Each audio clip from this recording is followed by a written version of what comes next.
Oh, do we have an amazing full moon coming up in June of 2025? It's an out of bounds full moon in the seasonal sign of Sagittarius, but as we're going to see, it's in the constellation of the Scorpion. So again, the difference between the seasonal signs and the constellations. And we could look at this as a vision quest full moon. What are we questing for? Sagittarius is always about the quest for expansion of consciousness and truth and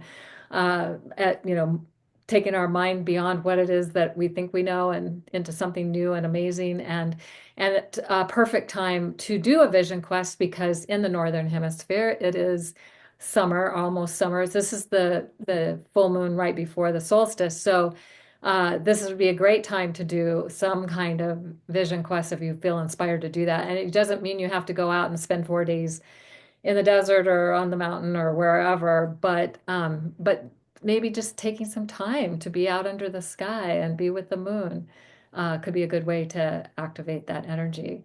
So I'm going to turn this over to you now, Eric, for the to help us to understand this in a deeper way. Yeah, thank you, Kaylin. Yes, this is a Vision Quest full moon.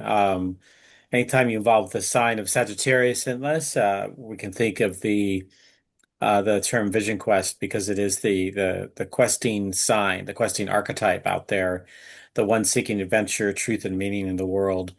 So this full moon can awaken that spirit within around this Vision Quest. The full moon transmits the light of knowledge and truth already within us to our hearts and our minds. And the call to adventure brings us to a new horizon in time and space. It's a chance for us to prepare our inner fire, invoke and invite our spirit guides to guide us while also tapping into our intuition. So this is a question we can ask. What will it reveal? What meaning, what truths will come from from these discoveries as we blaze new trails? A fiery spark of hope and inspiration is possible when casting ourselves toward the horizon and beyond. This includes the outer physical world and the mystical space within. So, casting ourselves toward the horizon, there's, of course, it could be a metaphorical horizon, but it can be also a physical horizon and the horizon or boundaries maybe that we've placed upon ourselves that we've not crossed. We've not charted out new waters, new territory, new trails for ourselves. So this is a chance like to invoke and connect to that Sagittarian spirit and bring it out into our own lives as we uh, go forward out into the world. I love that. And as a fire sign, the fire signs do connect to intuition, but it's not necessarily what's felt. And it's not from the mind. It's actually the type of intuition that arrives beyond that. It's just like a knowing without knowing how you know, and just suddenly it's a knowing that's there. And if you trust it and follow it, it's always right on. Sometimes we question it and we argue with ourselves and we don't we don't necessarily listen to that intuition or whatever that knowing is that shows up out of nowhere. And that's to our detriment or to our, doesn't anyway, it's best to listen and to act on whatever that intuition is coming through. Yeah, absolutely. And even as we do that, we might not get some kind of immediate answer or meaning, and we might because there's no answer at that moment, we might shove it aside and or decide that it wasn't working, whatever it was that we think we were doing. So that it does require a little bit of like trust and faith that you are moving in that direction. I'm not talking about patience. I mean, certainly that can be weaved into that. Sagittarius is not known for patience. None of the Uh, fire signs are known for patience. no, they're not. Fire and air, particularly. And I just want to Um, say, Eric and I both share our Sagittarius signatures. I think you have more Sagittarius than I do, Eric, but I definitely get the not being patient thing.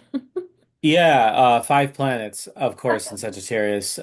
So this full moon is within 4 degrees, 3.5 degrees of my sun. and Neptune conjunction in Sagittarius. So it's, you know, something I'm looking forward to connecting into for myself and you know, doing some, even if it's just some moments of meditation and acknowledgement and offering, you know, in or opening up to receiving what guidance could be coming through on that time. Yeah, so anybody who has any Sagittarius planets, angles, or nodes, this can be a time you get some downloads, insights, and especially if you're taking the time to vision quest, whatever that looks like for you, through meditation, Yes. through just being out under the stars, through, uh, I don't know, chanting, singing, dancing, different ways that we can open ourselves up to receive that greater vision coming through. Yeah. Correction. The moon is going to be on my close to my Mercury and Venus, not my sun. I was thinking of a different degree altogether. So yeah, just for the Yeah, purposes of for all those that are listening in. right. For me, Yeah. the moon is very close to my moon, within um, 2.5 to 3 degrees of my moon. So it's a Sagittarius full moon in Sagittarius, and I have a Sagittarius moon, though it wasn't full when I was born. Yeah, but there's still even though it's out of the same phase of not your lunar return necessarily in the same phase, but it's still an important return of through the sign and close to your own natal position of the moon. So The fact that it's that's a full powerful moon. Yeah, the fact that it's a full moon illuminating and activating, as the full moon tends to do. for sure. All right, so Kaylin, why don't you cover this? Okay, so something to know is every Sagittarius full moon does not matter if it happens right after the moon moves into Gemini, and so it's super early degrees, or right before we have the solstice. There's like a 30-day window where we can have a Sagittarius full moon. Will always happen before the June solstice. And so this one's happening about 9 days before the June solstice. And it's illuminating the truth we expand our, as we expand our consciousness, engage the spiritual quest. So, what is that spiritual quest look like for you? We've been already asking this question, but it's worth asking it again. And what are the seeds of truth we've been cultivating that are ready to shine? For us to be even more aware of at this time as we hopefully can attune to the full moon. And I was involved with transcendental meditation, and they always said it was the moon shining soma, or this like healing elixir energy on people. So being out under the full moon is a really powerful thing to do, to absorb that divine light that's coming through the moon at the time of the full moon. And one of the things that's really amazing about this being a Vision Quest full moon is that it's very aligned with the Venus cycle, who Venus just went through um, the Venus moon gate that represents the third eye chakra in the morning sky. And it's about really considering that there may be deeper truths than what we've believed to be true in the past. And I love this quote from Thomas Aquinas, who says, "A judgment is said to be true when it conforms to the external reality," which gets us to thinking, wait a second, is it true? Because it somehow conforms to the external reality. Maybe it's not true. It's only because we believe it to be true. And if we had a different belief, then there would be a different truth that we'd be connecting to. And that's something that the Sagittarius full moon gets us to ask those questions, like what is really true? What is the divine truth or the deeper truth of what's going on? So this is shining a light on the evolution of what we believe to be true in our external reality, growing, evolving, and expanding consciousness, because that's what it's all about, is growing, evolving, and expanding our consciousness as we discover new truths in an emerging new reality. So it's interesting to consider that there's been truths. People believed the world was flat. To them, that was truth. And then, you know, there was the whole other truth that came about. Oh, it's not actually flat, and or that evolution happened in a specific way, and then other things have come forth since that time and have got us to question what we believed to be true. So it can happen in many different ways that it's like, is it really true? How committed are we to that truth? And are we open to a maybe more expanded truth that is liberating to our mind and to our consciousness? Yes. Yeah, well said. All right. Let's go into the next thing. One of the cool things, qualities about this particular full moon is uh, that it's out of bounds. Um, there's a period of time, as highlighted up there in the upper left corner of the slide or the sharing here, where it's at its maximum amount of being out of bounds. And you could see here on June 11th, which is the day of the full moon, at 12:44 a.m. Tucson Mountain Standard Time, Pacific Daylight Time, that you get this really incredible moment where the moon is pretty far to the south of the ecliptic, and that puts it even like just right on range at the galactic center right there, or within a few degrees of it anyway, but it's in that neighborhood anyway. So you're seeing this, and from June 9th, as throughout the day, once it goes beyond that 23 and a half-ish degree mark of the ecliptic, it it goes out of bounds. So it's south of the ecliptic when that's happening, and then June 10th and then June 11th, it reaches its maximum. And then you could see it kind of gets uh, right a little bit more just at the very beginning of June 12th, but then it starts to decline after that. And then by the time we get to June 14th, it's back in within the sort of the range of the ecliptic, which is the plane of the solar system and the path of the sun across the sky.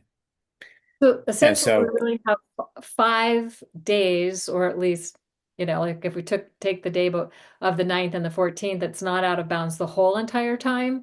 So we could say about 5 days of the moon being outside the boundaries of the sun, outside ordinary reality, into extraordinary reality. So if we're thinking about this full moon, it's extraordinary in that it's in this out of bounds place. And so the possibilities of having insights and visions and things coming through that are beyond the ordinary is extraordinarily possible. Yeah. indeed, yeah. And you could see here, there's another illustration of this, but what Kaylin's got here with this, it forms this grand cross with the lunar nodes, connecting us to past and future into the present here as we align with the full moon and the signs that are of service to spirit, Sagittarius, Gemini, and Virgo and Pisces, all interconnected here. Kind of great illustration as that comes in. So as the moon rises, the south node will be uh, you know, coming up in the at the midheaven point. And as the moon sets and the sun is rising, then it'll be flipped on that way. Obviously, by that point, the moon will have moved quite a number of degrees, but still, it'll still be um, in that space, in that area of energy that's being that's impactful for humanity. Beautiful. Yep. Yep. This is an extraordinary full moon, just saying. Yes, it is. Yeah. Yeah. Um, so go ahead and So share for, more about for those this. of you who don't really get what out of bounds means, this is showing the sun rising and setting along the horizon uh, during the different seasons. And so when we're at the equinox seasons, it's rising exactly due east and due west. When we're at the solstice seasons, it's either furthest north or furthest south. Now, the June solstice is always furthest north, and it doesn't matter what hemisphere you're in. The difference is if you're in the southern hemisphere, it's the opposite season because the moon is tracking low across the sky, so the days are shorter. Whereas in the northern hemisphere, the sun is tracking high across the sky, so the days are longer.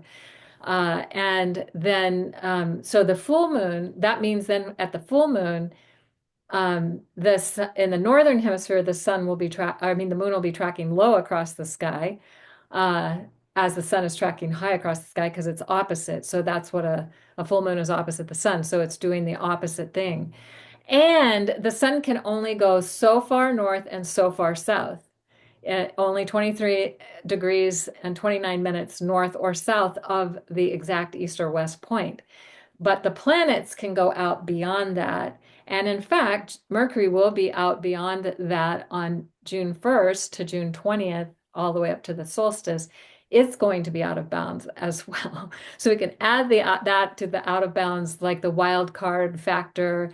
I Hmm. forget the date June that Mercury moves into Cancer exact, but it's right around the time. I think it's around June 9th um, when Jupiter is moving into Cancer. June 8th, June 9th, somewhere in there is when it's moving into Cancer. So anyway, Yes. but it's wildly out of bounds as well.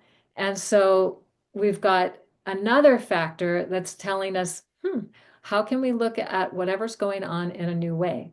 How can we see this in allow ourselves to expand our vision and expand our awareness to something that is beyond what we normally think about every day?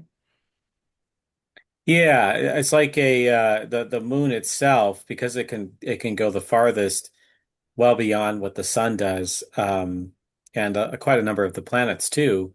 That's like the stretching of that a rubber band beyond the boundaries and going beyond into the sort of extreme level. So it's shifting and expanding our own perspective about our world, and helping us along to get ideas and visions and insights that we wouldn't normally otherwise have.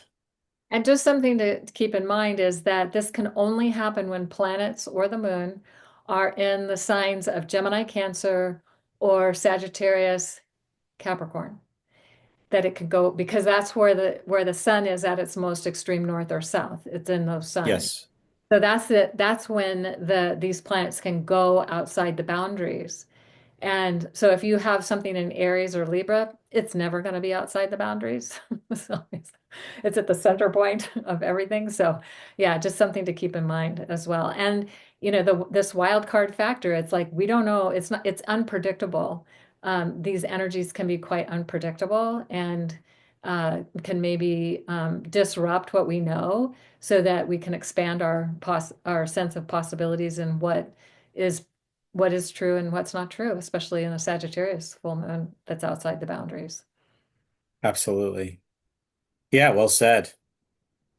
Um, okay. Here's a map of the sky. This is essentially representation of what will be seen out there when we connect into the full moon, or at least, from the northern hemisphere, this is for most places, this is what it will look like. But if you're in the southern hemisphere, things are going to be upside down. So just keep that in mind that it's not going to look like this exactly. Um, so yeah, so you see the moon here is the full moon. Here's the galactic center just between this Scorpion constellation here and the Archer constellation right there. And then Ophiuchus is just to the above here. And so there's the galactic center. The arrow of the Archer is pointing toward it here. And there's the moon pretty far south. This green line, this is where it's the ecliptic. This is where the path of the sun and the majority of the planets primarily travel. And then here's this red point here. That's the solstice. That's where the sun would be at the winter solstice. And so this is in a lower part of the sky here in the north. Obviously, it'd be higher up in the southern hemisphere. So yeah, that's why the moon is going to look pretty low in the sky for a lot of people in the world, because it's anytime the sun is near getting close to the solstice point, it's really, really high in the sky in the northern hemisphere. And so any kind of full moon that happens, it's going to be opposite. So it'll be really, really low in the sky, especially for those that are like in, uh, you know, uh, way up into the northern parts of the world. They're going to see it, even farther down. Yeah. I'll just say I hadn't fully comprehended this. I sort of knew it. But many years ago, I was doing a hike in a slot canyon with the full moon in Sagittarius. and thinking, oh, Oh, the moon, and we're gonna, it'll light our way. So we went in at the end of the day, and we are coming out at night. And what I didn't realize is, oh, the moon tracks low across the sky, so it was behind the canyon walls a lot of the time, so it didn't light things up oh, the way that I thought they would. And I was like, got a very visceral experience of how that set, that's the June solstice full moon, or the June, the full moon at that time of the year is definitely not tracking high across the sky. Uh, yeah. Yeah, exactly. I can understand how that could happen. Yeah. yeah. Well, you don't always think about these things until you have that direct experience. And now I know better. It was a great learning. So luckily we didn't get lost and we did get out. But anyway, Exactly. Yeah, that's great. I'm glad you didn't get lost and get out because that's, if you don't have enough light to see, it's definitely a major well, we challenge. had the little flashlights, but they were very, and when the moon was above, it was like light enough, because it's almost like daylight when there's a bright full moon. But our little flashlights. Anyway, more to that Yeah, stories for another time. especially when there's no light pollution, you really get the full understanding of why a full moon is like when you're out under it that you can see quite a lot around you. It's Unless it's behind the super canyon bright. walls. And unless it's behind the canyon walls, then you are just camp until the sun comes up.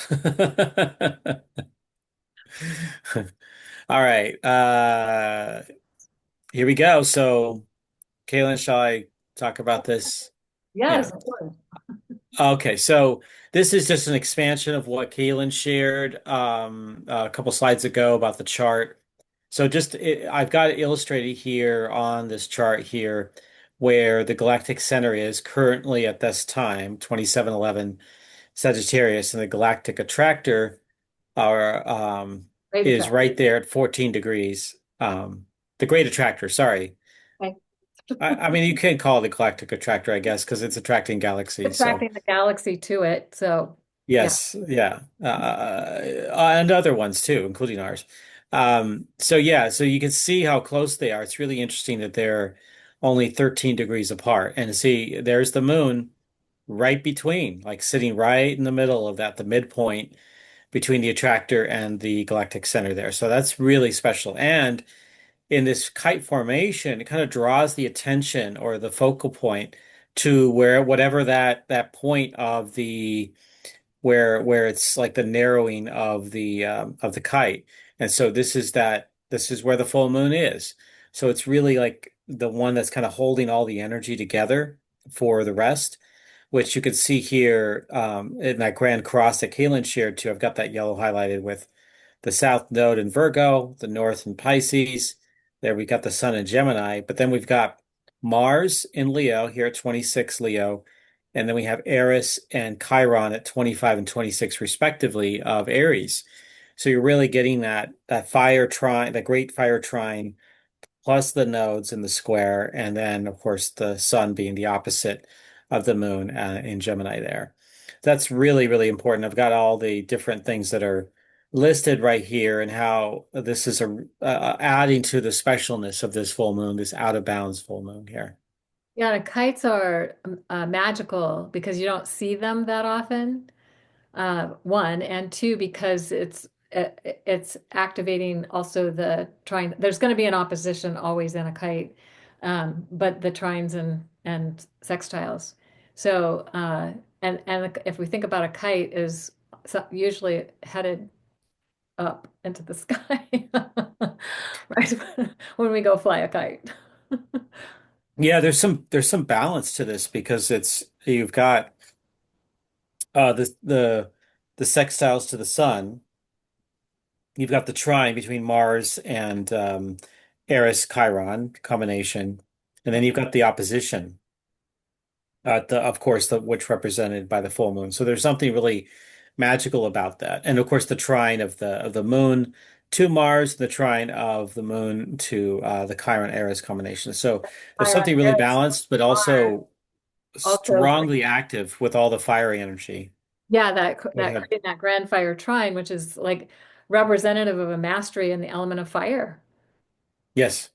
Yes, so full moons don't always have a grand trine happening when they're full, but this one, and it's close. The degrees are very close. It's a pretty tight grand trine. Yes.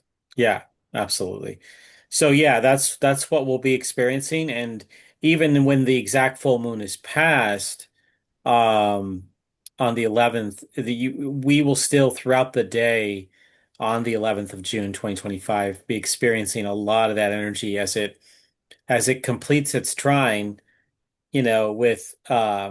with Mars and Eris Chiron as well. So there's some additional energies that are going to continue to be released from that throughout the day.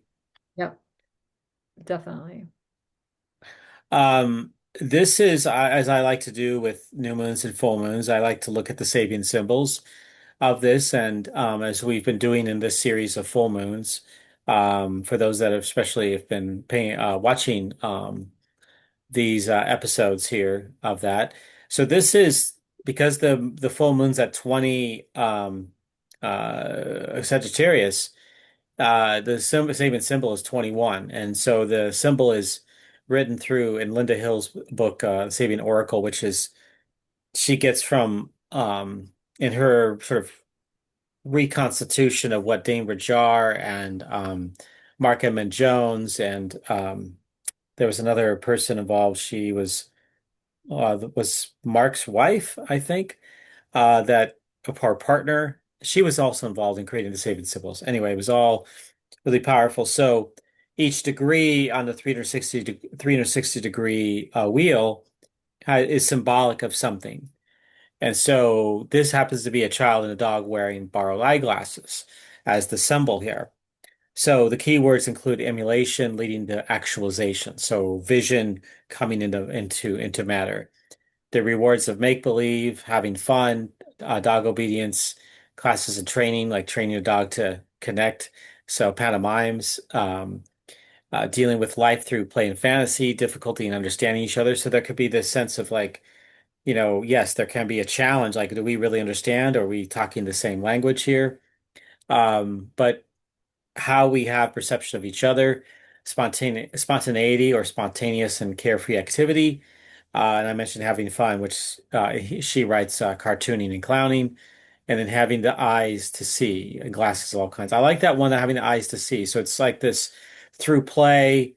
It's almost in a way tapping into the Sagittarian uh, polarity as it draws that in to the full moon here. And what I write here is this may be expressed as a time out from the seriousness of life, but with a strong creative lesson. Sometimes it's just about having fun in the midst of the intensity that the hard reality presents. In addition, is the same creative energy that presents an opportunity to see beyond any current fixed or limited vision. And since the moon is out of bounds as well, it I think accentuates this really, really perfectly for the world. And so I like the Sabian symbol, especially in its combination with the out of bounds energy. I love this opportunity to see beyond any current fixed or limited vision. This is the Yeah, vision of full moon. We're expanding our vision. And it's an out of bounds moon, expanding our vision. It's the Sabian symbol is expanding it's all working together in such a beautiful, amazing, magical kind of way. absolutely. Yeah. So this is adds a little bit of a wrinkle into it, but still expressing the fullness of what that alignment shows during this really powerful full moon here. Um, I love all the eye right, so let's. on the kid and Oh, the thank you. Yeah, so yeah, fun. you can. It's a great shot there. Um, all right, so let's look at the nakshatras, Kaylin. Something this is showing where the moon will be exact at the time of the full moon. And as Eric has pointed out before, it's way below the ecliptic. It's getting ready to cross over the galactic center. So I'm going to share two nakshatras with you because this one, um, Yeshta, is located between, Yes, Jeshta. yeah, it's located between 10, almost 11 degrees Sagittarius and 24 degrees Sagittarius. So it's very close to Antares, that's at 10 degrees and 7 minutes of Sagittarius, and then goes to the tail of the Scorpion. And so the nakshatras are 27 nakshatras. In some traditions there's 28, but the reason is because the moon moves about 13 degrees a day, going and comes back to a starting point every 27.3 days. So that's why there's 27 nakshatras. So it's how far the moon moves in a day is how they created these nakshatras. And the symbol for this nakshatra is a round amulet or earring denoting authority, seniority, and expertise. The three lines connecting the inner and outer circles represent the past, present, and future. So you can see that up in the upper left corner there. And the deity is Indra, king of the Devas or gods, and Indra is associated with strength, leadership, and the protection of righteousness. So this nakshatra is known for its leadership qualities and strong sense of responsibility. So these are some additional energies that we might find present at this full moon in this nakshatra. Yeah, this is yeah, adding some additional like layers as you shared. I mean, that's I hadn't thought about this and as far as like what that would bring in here, but that's another um powerful symbol that can really represent the importance of this full moon here. And really thinking about strength and leadership and the protection of the righteous, like I don't know what that means exactly. Righteous people have a lot of different definitions of that, but what's right? What's in integrity? What is aligned? And how do we have the strength to connect with that as we're visioning at this full moon? Pretty Yeah, cool. Yeah. yeah, absolutely. All right. So yeah, so this full moon is out of bounds. It's passing over directly over Galactic Center because the Galactic Center is south of the ecliptic, the exact Galactic Center. But you can see it aligned here with the winter solstice point, which is 0 degrees Capricorn. Um, and the Galactic Center 2713, about 13 hours after the exact full moon. So 1:33 p.m. Pacific, and Arizona time as well, Mountain Standard Time. And So, most people probably won't see this unless it happens to be night for you. And then of course it wouldn't be 1:33 p.m. It would be middle of the night. But if it's night for you, you might see then that full moon is right at the galactic center, emanating, transmitting from that part of the sky. And it can only do this during the 19-year lunar standstill. So this year is one of the maximum points of that lunar standstill where the full moon is literally within hours after the exact full moon, transmitting directly from galactic center to the Earth. What what kind yes, what kind of messages, what kind of information, what kind of light codes, what's coming to us through this full moon? for sure. Yeah. Here's the second nakshatra that we can cover with or you can cover with the Galactic Center involved too. Yes. So from 24 degrees. So if you have planets, and I'm using the seasonal signs to define the nakshatras because, of course, we can see that from the tail of the scorpion into the archer is the where this nakshatra is located. But by seasons, by the seasonal signs, it's 24 Sagittarius to 7 Capricorn. And it features the tail of the scorpion and the galactic cross at the galactic center that the archer's arrow is pointing towards. And this nakshatra is called Mula, and it means root or center. And so the symbol, as you can see up in the upper left, is a stylized bundle of roots representing not only Mula's urge to seek the essential nature of all things, but also to seek the practice of making medicines. And seeking is very much what Sagittarius full moon is all about. Being a seeker on the path, going for expanded states of consciousness. So Mula is associated with Nariti, the goddess of destruction, that and they like to see her as destroying ignorance. And she's the goddess of destruction and chaos, including powerful and transformative forces. Now, what's interesting about this is that this full moon is also trine Eris and Chiron. And Eris is the Greek goddess of destruction and chaos or discord. Um, and Chiron's about healing, being the shamanic healer. So this nakshatra is also speaking to that energy.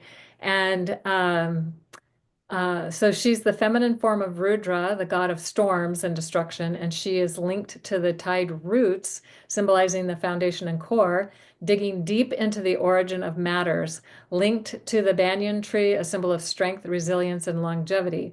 So this full moon, I mean, it starts out in the nakshatra right prior, and then moves into this nakshatra as it's during the same day, within 13 hours, like, you know, just after midnight for the full moon on the West Coast, and then just after noon for those of us on the West Coast when it gets to the Galactic Center. Yeah, absolutely. Yeah, so it'll carry on to that next nakshatra and then activate the moolah. Hmm. Yeah. Yep. Ooh. Okay. So something about that area of the sky, which we're kind of getting into here with this. There's something that I looked into years ago that had to do with the world tree. Was inspired also from Kaylin Yu and Downju Mario, the talking about the mythologies and the stories of the stars in general with that area where the Scorpion constellation in particular is symbolized by this powerful part of the Norse mythology. So the scorpion, serpent, dragon was a protector of the underworld, or Niflheim of the Norse. Niflheim is the quote a world of the underworld, and the roots of Yggdrasil, which is the world tree. So if you could see here in this image here, it's this it's the galactic Milky Way galaxy here, and here's Nidhogg right here on at the end of this image here, and you can see that the constellation goes into not just Scorpion, but it actually goes into the Archer as well. So it wraps around this Milky Way galaxy. So one perspective is when you're looking at the Scorpion galaxies, it's rising and the full moon's right at that moment. It's right there at the tail where it's as part of the wrapping around that and the galactic center. You're seeing this, it's connected into the greater world tree as it rises up and connects into the also in the northern constellations and the circumpolar stars up there. So Nidhogg's body and tail consists of many of the same stars as the current Scorpion, but also some of the Archer. 19 stars made up of its body and tail, while only four made up its head. And this image from a great book, When the Dragon Wore the Crown. He is a really goes into a lot of different cosmologies through ages and history. And this was one of the times where he was talking about the Scorpion. So when we're looking and perceiving these stars, there were definite stories and projections upon these stars.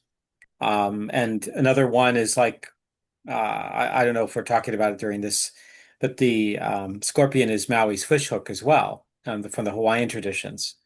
So depending on where your maybe your ancestry or what you grew up as, you might have a little bit different perspective of this, but this is really an interesting thing and how powerfully it's tied into, um, the cosmology of really the entire starscape here. I love what you're bringing through here, Eric, because uh, it reminds us that how it's been seen or how we've been told it's been seen isn't the only way it has been seen. And how are we getting our own transmissions and understanding of these stars? And maybe it's time for a new perspective on them. I have to say the scorpion from where I live looks very much like a scorpion. But I have been Yes. in Oh, I Hawaii. agree. Yeah, I've been in Hawaii and seen the scorpion supposedly rising, and it looks exactly like a fishhook. So it depends on where you are on the planet and what your relationship is to these stars and what's the transmission that comes through. And there's no right or wrong way for that to happen. It's like what's true for you. And if we think Mhm. about the Sagittarius mysteries of seeking the truth, what is the truth? And the truth is different in different states of consciousness, and it's also different in terms of what we're seeing in the sky based on where we live and how we're perceiving the stars that are in our sky. They're same stars, but maybe a different perspective. Right. That was, yeah, wonderfully put because it's important to recognize that, and it's not just one way, that there's many perspectives, and obviously the most important is how we each individually relate and have a relationship with the stars. Yes. Beautiful. All right, let's get into the Great Attractor, Kaylin. Okay, so as Eric pointed out earlier, the Great Attractor is around 14 degrees Sagittarius, and the full moon is around 20, 21-ish degrees of Sagittarius. So it's pretty close to where the Great Attractor is, meaning it will have just passed over the Great Attractor a few hours before the exact full moon. And this is something that I don't even know exactly when I mean, it's been around for a while. It's the last couple decades maybe, but it hasn't been something that was known where the Great Attractor is. But I feel like this full moon, having just any new moon or full moon close to the Great Attractor, is having a greater impact on the Earth as it's amplifying the energy from this part of the cosmos. And as this cosmic phenomenon is attracting our galaxy, so the Great Attractor is attracting our galaxy uh, at a really high rate of speed. So we don't know exactly what it is. I can't see it exactly, but it's like this thing that all our galaxy and all the galaxies next to us are going towards. And so it's really known that it's a huge energetic force drawing many galaxies toward it at about 1 million miles per hour, which is a little bit hard to comprehend when we think we can drive a car around 75 miles per hour on the highway. And this is like way faster than that. So it's currently considered to be the supercluster of galaxies, meaning it's way bigger than our Milky Way galaxy. And in fact, the gravitational force of the Great Attractor is pulling the Milky Way in its direction. And no one has actually seen the Great Attractor because it's located behind the plane of our galaxy. So we can't see it. And there's also a lot of dust and stars and gas and so on that obscures the light that is coming from the Great Attractor. So another reason why it's not visible. And the gravitational force of the Great Attractor is seemingly bending the space-time continuum to give us a peek at the back of the universe, even though whatever is creating the Great Attraction is not yet fully known. So when planets are within 6 to 10 degrees of 14 Sagittarius, it suggests our own attraction skills are amplified. So if you have this on your natal chart, then you have connection to this part of the sky if you have planets within 6 to 10 degrees of 14 Sagittarius. And it is moving 1 degree every 72 years, so it'll be hanging out in this part of the sky probably the rest of my lifetime, um, maybe the rest of your lifetime too, Eric. And so the full moon alignment with the Great Attractor suggests it's time to ponder what are we attracting into our lives based on our thoughts, feelings, and actions. What are we attracting? Since this full moon is such a bright, illuminating light, it's a great question to ponder. Yeah, my natal Jupiter is at a little over 14 degrees Sagittarius. So it's You got a very personal. within half a degree essentially Yeah. of that. So yeah, it's definitely plays a significant role in that way. A part of my five planets in Sagittarius, Jupiter's right in the middle of Sagittarius for me in my chart. So, and Jupiter also represents, it's the planet of the vision quest as well. So there's that. It kind of adds that stronger element there, very expansive. And my mind, like when I see, because it's not just the Milky Way, other galaxies. I think you mentioned this, right? Other galaxies are Yes. also being pulled into that space by it's like a local group of galaxies that are spinning around and being drawn into there. So, these are massive, huge amounts of space that is like we could barely comprehend how, I mean, when you're talking about something that is like helping all these different galaxies sort of orbit and or being pulled in, it's it's mind-boggling how much energy that it takes, what's Right. going on there, but it's powerful. Yeah. Yep. Yeah. All right, so you got some more information about it here. Well, so basically, these are some questions to that are really designed to help reveal what may be stuck in our personal judgments of ourselves and others, and how we can work with this full moon by asking these questions. Where do we feel and express as spiritually righteous? Like, I've got the answers, and if you're not doing it my way, you're doing it wrong. Um, Yeah. see that playing out in some places in the world right now. How do we judge ourselves for their judge others for their spiritual or lack of spiritual beliefs? And especially if those beliefs don't align with our beliefs. So these are some Hmm. questions to ponder. What doubts hold us back from having faith that this unfolding reality is supporting our evolutionary process? Because that can happen. I mean, I feel like the world is in such chaos right now that that can be something that can happen. It's like, what the heck is going on? But we could turn these questions around and ask them in another way. What would it take for me to feel aligned with my spiritual essence in ways that are supportive to me and those around me? This may be a better question to be asking. How is it that I feel more confident and aligned with my inner truth, my inner knowing than ever before? And how is that I am living a more joyous, more fun, more fulfilling life than ever before? Because when we ask questions, the universe will answer them. So if we're asking, how is it that I'm living a more joyous life?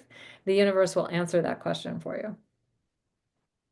Yeah, yeah, it's putting it out there for the question to be answered. But if you hold on to that question and not ask or think that there is no answer or that you are not capable of either you answering it from within or something coming in from without, then you may never know the actual answer at all. Um, that's great. Yeah. Um, all right. So super wave of the current sheet. I think I've haven't really gone into this, Kaylin. I think you are more than capable of tapping into this and sharing more about this. I became aware of the idea of the galactic superwave back in the early 2000s. There was a book written called The Great Cross of Henday, and they talk about how there, from the center of the galaxy, there's this super wave of energy that comes out about every 12,000 years, 12 to 13,000 years. Nassim Haramein, astrophysicist, has also talked about this, and he speaks to it from the perspective that our solar system is going around the center of our galaxy, and it moves into the galactic current sheet that's coming from the center of the galaxy every 30 million years. And he was saying this back in the early 2000s and saying that um, the every planet in our solar system is going through massive changes climate wise. So Earth is not just going through it, but all the planets in our solar. So it's not just human created, is basically the bottom line. Although we have made a mess of things, so not to dismiss that. And we need to do a better job of taking care of our planet. But it would, some of this would be happening even if we had done that, because that's the way it is.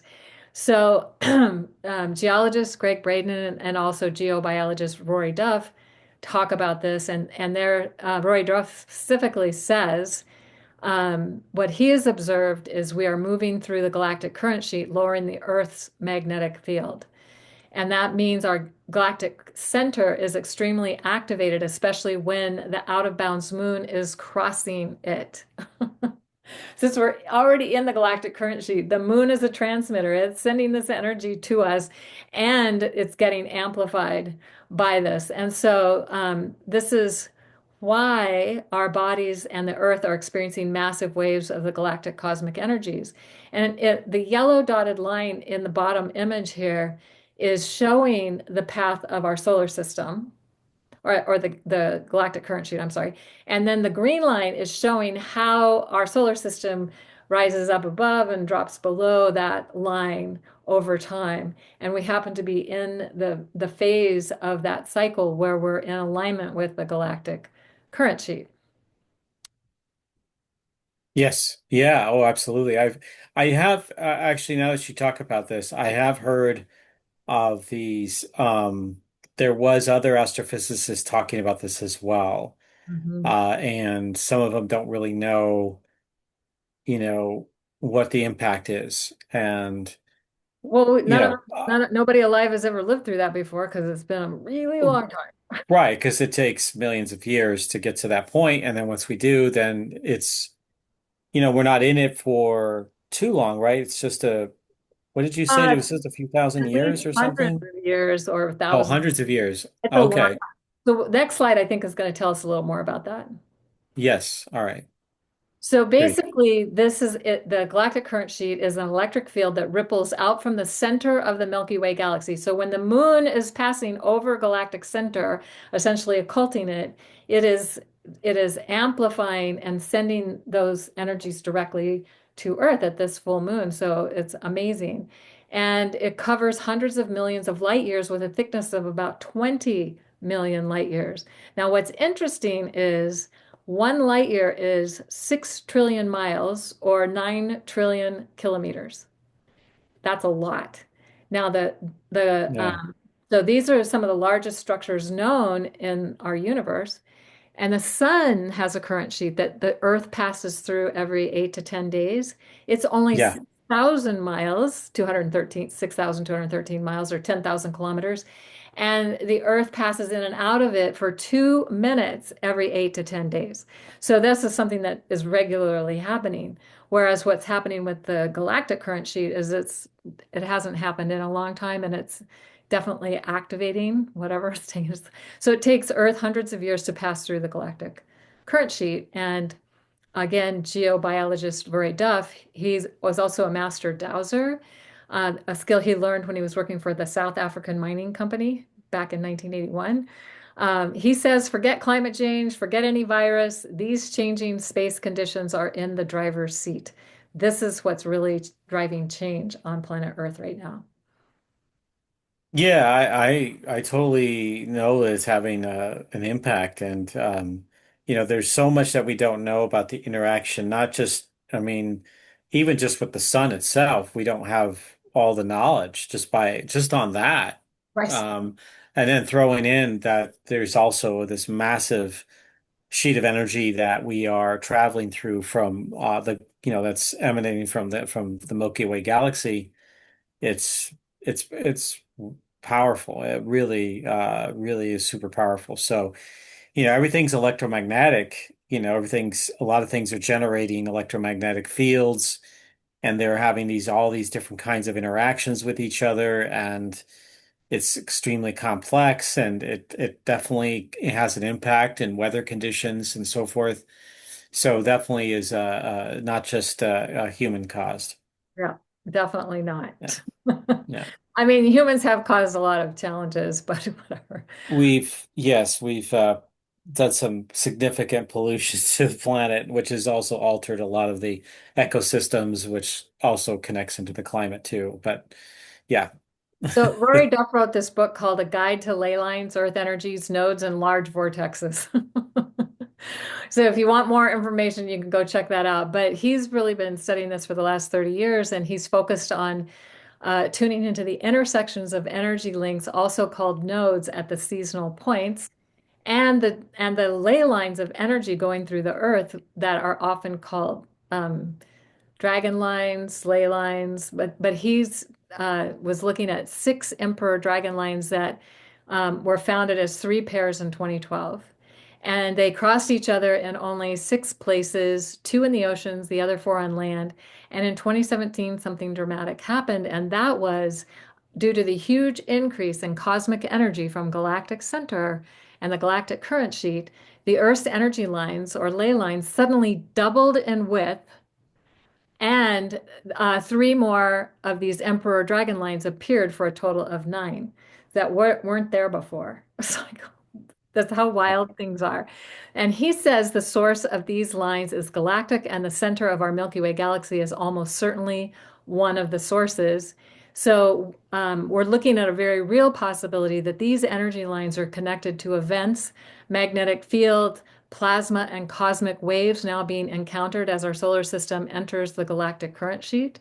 And the cosmic energy is thought to hit our atmosphere, convert to neutrinos, and pass down through Earth's solid inner core, where it is converted to ultra low vibrations that then emanate back to the surface, causing it to show up in lines of high pressure that dowsers are now registering. So, because we know that the sun's current sheet affects our atmosphere and leads to earthquakes, we know that the galactic current sheet also affects the Earth, most likely at a bigger scale.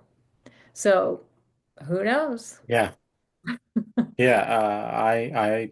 I hear you. I That makes me want to read that book myself. Yes, I get it. So the thing to keep in mind here is that this full moon going over the center of the galaxy, amplifying the energies from galactic center and the galactic current sheet, coming directly to the Earth. Uh, Here's a way of looking at it. We'll wrap this up and how we are looking at all of this. Because it's not only is it an out of bounds, extraordinarily amazing, connected to the Great Attractor, connected to Galactic Center, full moon. It's an opportunity, and we want to keep that in mind. Like, it's not about getting afraid of what could happen, but trusting that everything is happening for us, and that these energies are here to help move us into the next phase of whatever it is that we're going into on planet Earth. So Rory Duff also says the cosmic energy is designed to affect our minds and our cells in an evolutionary way when we are aligned with it. And that's the key right there, when we are aligned with it. So empathy, telepathy, clairvoyance are now being heightened for those who are aware. That's what the gifts are that's coming from this. The awakening is designed to change the consciousness grid of Earth into a long awaited golden age of love that goes beyond anything we have yet imagined.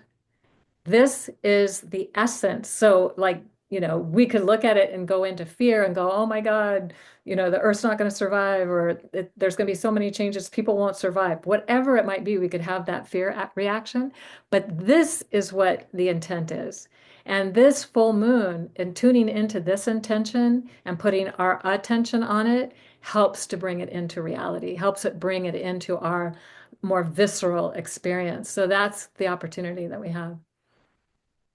Yeah, you write here the end and the beginning, and it's really symbolic of of the year 2025 here because we are having so many different planets going, especially the outer planets going through into new signs, and particularly Saturn, Neptune, uh, going through that 29th degree of Pisces into the 0 degree of Aries, and that's the end of the beginning of the zodiac right there.